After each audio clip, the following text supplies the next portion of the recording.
Sebelum menyaksikan video kuliah ini, pastikan bahwasanya kalian telah menonton animasi gelombang 2, animasi dualisme gelombang partikel yang ada di channel YouTube saya. Di sana ada animasi dokter kuantum yang telah saya berikan subtitle, dan itu sangat kalian butuhkan sebelum mempelajari ini, sebelum masuk pada materi ini. Kenapa? Karena kalau nggak ke situ dulu, nantinya kalian sangat bingung dengan materi ini, karena materi ini merupakan salah satu materi yang paling, atau kasus yang paling menakjubkan dalam salah satu ya dalam dunia kuantum. Oke, di sini kita akan coba untuk memberikan gambaran tentang apa yang terjadi dalam dualisme gelombang partikel.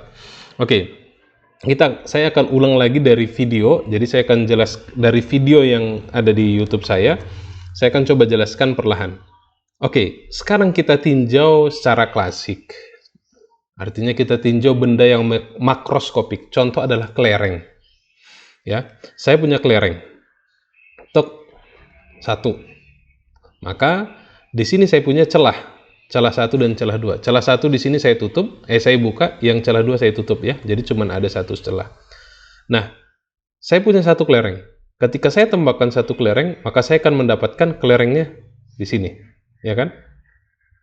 Saya tembakkan lagi kelerengnya terus menerus, maka saya akan dapatkan banyak kelereng di sini. Artinya apa? Jika saya plotkan, maka saya punya seperti ini. Seperti ini ya. Kira-kira seperti ini. Intensitas saya katakan ini, kita katakan ini sebagai intensitas 1 gitu ya. Puncaknya ada sejajar dengan celah 1. Sama halnya dengan kalau celah 2 saya buka, celah 1-nya saya tutup, maka saya akan dapat juga seperti itu ya. Kelerengnya saya tembakkan 1, terus menerus saya tembakin, maka saya akan dapat banyak seperti ini. Kira-kira seperti ini ya. Maka ini saya sebut sebagai intensitas 2. Nah, bagaimana kalau saya buka dua-duanya? Celahnya saya buka dua-duanya. Maka akan ada saat dimana dia jatuh ke sini, kelerengnya jatuh. Lalu saya tembakin lagi, mungkin ke sini. Mungkin ada yang terpental gitu ya. Artinya apa? Lama-kelamaan kalau kelerengnya banyak banget saya lemparin gitu, saya tembakin, maka saya akan dapat intensitas di sini dan intensitas di sini. Ya kan? Seperti itu ya. Maka saya punya di sini ada 2 intensitas.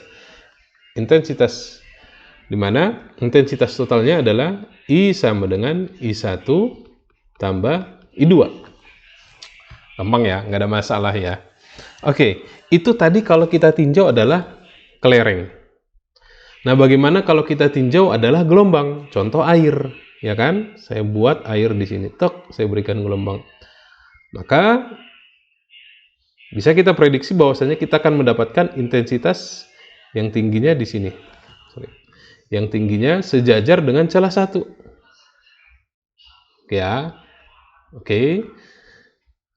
Sama, di sini juga ketika celah 2-nya saya buka, maka intensitas paling tinggi sejajar dengan celah 2-nya. Ya kan? Nah, bagaimana kalau dua-duanya saya buka? Celah 1 dan celah 2 saya buka, maka saya akan dapatkan apa? Ya, saya akan dapatkan kira-kira seperti ini ya. Ini seperti ini, total ini di sini. Ya. Maka saya akan dapatkan pola interferensi ya. Maka saya dapatkan di sini interferensi. Ya. Artinya apa?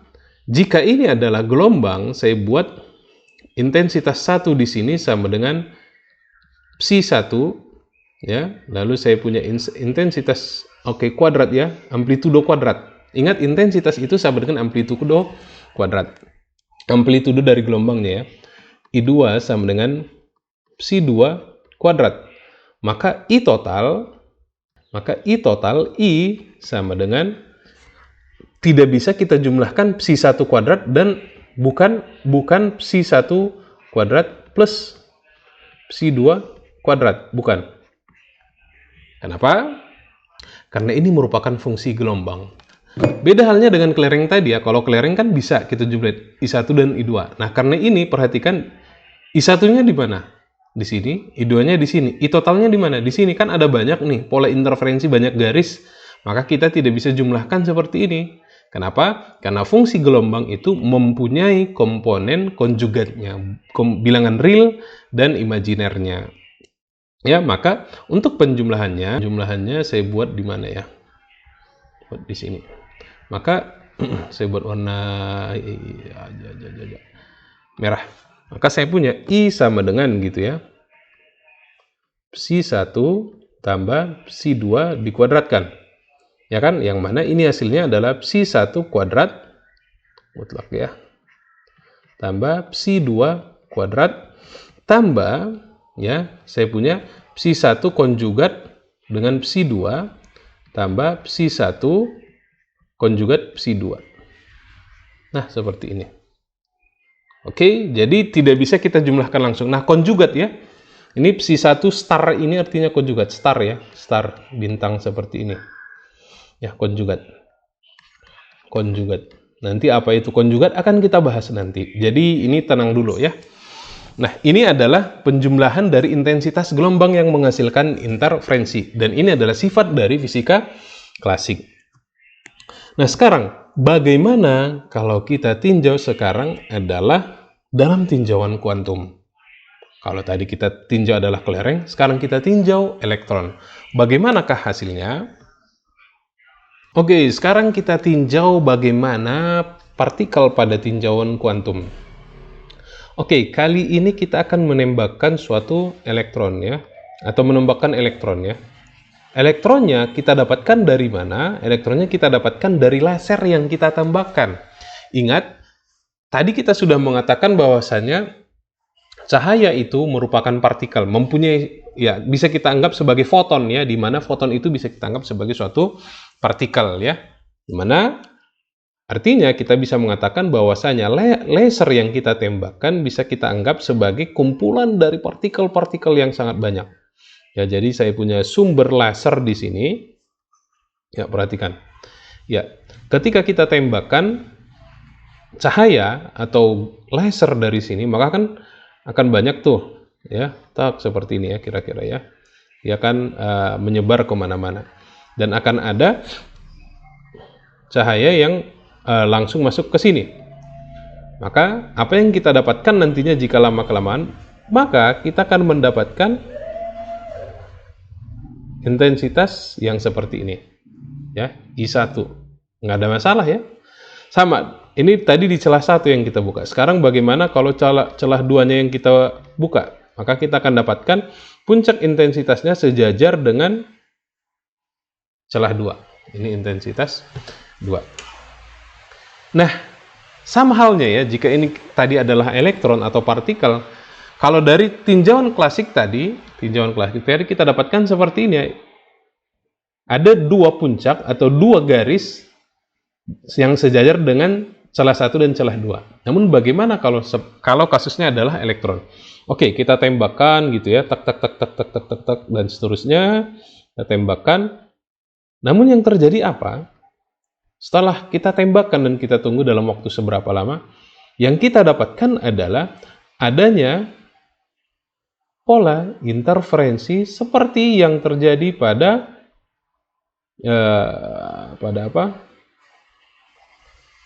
pada gelombang. Padahal ini tadi adalah partikel. Ya, jadi kalau seandainya kita tinjau puncak-puncak dari ini, ya kalau kita tinjau seperti ini, benar ini adalah partikel. Namun yang kita dapatkan adalah ada pola interferensi seperti ini. Yang artinya ini merupakan sifat dari apa? Gelombang. Ya. Interferensi. Padahal yang kita tembakkan adalah partikel dalam skala kuantum atau kita sebut sebagai elektron. Nah, coba kita perhatikan tadi ketika kita meninjau secara klasik. Ketika kita meninjau secara klasik langsung bisa kita tentukan ya. Oh di sini, oh di sini, oh di sini ya, dan seterusnya ya. Namun ketika kita tinjau secara kuantum ternyata berbeda. Ini merupakan sifat dari gelombang. Oke, nah ini menarik. Oke, kita mungkin berasumsi bahwasanya ketika melewati celah, elektron tadi ketika melewati celah, mereka saling ketemu atau saling mengganggu ya, saling mengganggu ya, lalu saling tumbukan gitu ya, sehingga menghasilkan seperti ini. Namun pada kenyataannya apakah seperti itu? Maka kita perlu sesuatu.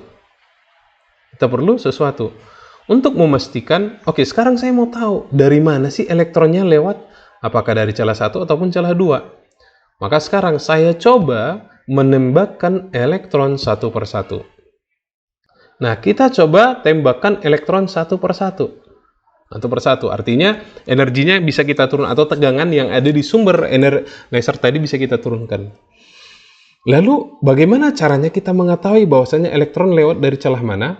Oke, maka saya pasang di sini alat pendeteksi atau detektor. Saya buat warna lain. Oke, kita pasang di sini detektor, atau di sini deh, detektor. Detektor.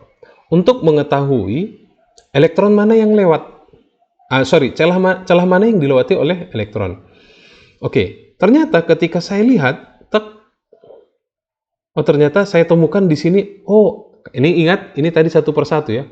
Oke, saya temukan, ternyata ada elektron lewat. Ya kan? Saya lihat gitu ya. Berarti dia turun sampai di sini. Kemudian, 1 detik kemudian, saya lihat, ternyata lewat di sini.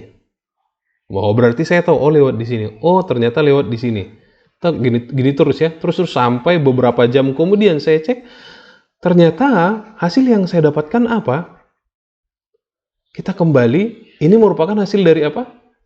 Ini partikel. I sama dengan I1 tambah I2. Itu jika saya pasang detektor. Jadi saya bingung. Coba kalau detektornya saya hilangkan, atau saya tidak punya pakai detektor lagi.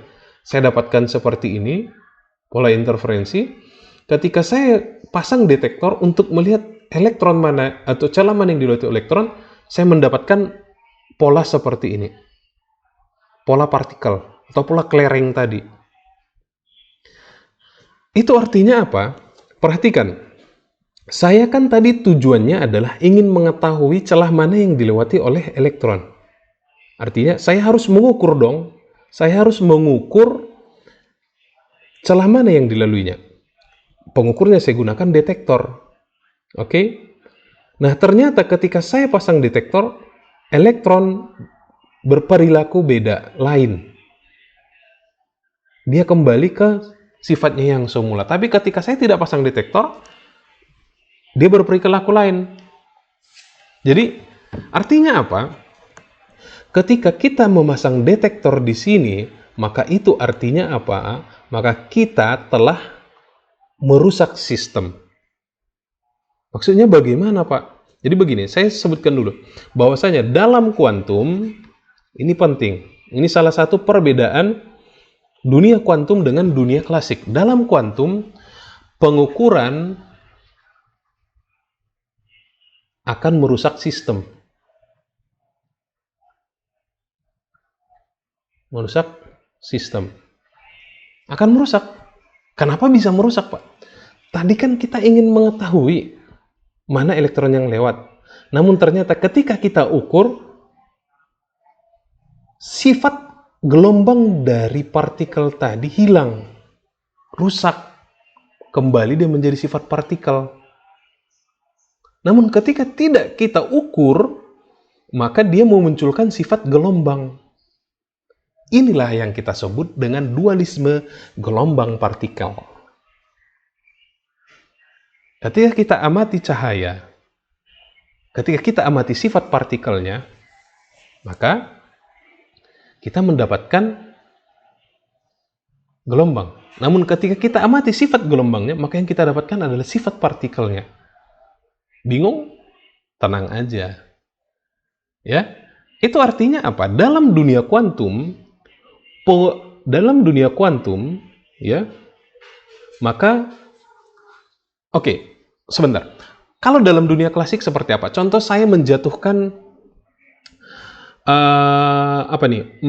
bola dari ketinggian 10 meter, atau saya menjatuhkan batu dari ketinggian 10 meter. Maka saya ingin tahu berapa waktu yang dibutuhkan oleh batu untuk sampai ke tanah. Saya ukur dengan stopwatch, atau saya pasang kamera atau sensor dengan presisi yang sangat tinggi. Maka saya akan dapatkan persis waktunya seumpamanya, oke, silakan aja. Waktunya seumpamanya 1 detik, contoh ya. T sama dengan akar 2GH ya, 10, 200. Ya akar 200 ya, kira-kira berapa? 10-an koma ya. No. Ya akar 200 detik. Itu bisa kita pastikan, bisa kita ukur. Nah, dalam dunia kuantum, jika kamu ukur, maka dia akan merusak sistemnya. Maka dia akan berperilaku lain. Ingat, dalam dunia kuantum, dalam dunia yang sangat mikroskopik, dalam skala partikel ya, maka dalam kuantum, dunia kuantum itu merupakan sesuatu yang indeterministik. Artinya tidak bisa kita pastikan. Ya. Artinya ada ketidakpastian di sini. Ya. Atau nantinya dalam dunia kuantum, maka kita akan selalu dekatkan atau mencari fungsi dari sesuatu dalam suatu sistem kuantum itu dengan fungsi atau dengan suatu probabilitas. Karena dia merupakan sesuatu yang tidak pasti. Jadi kita dekati dia dengan fungsi probabilitas.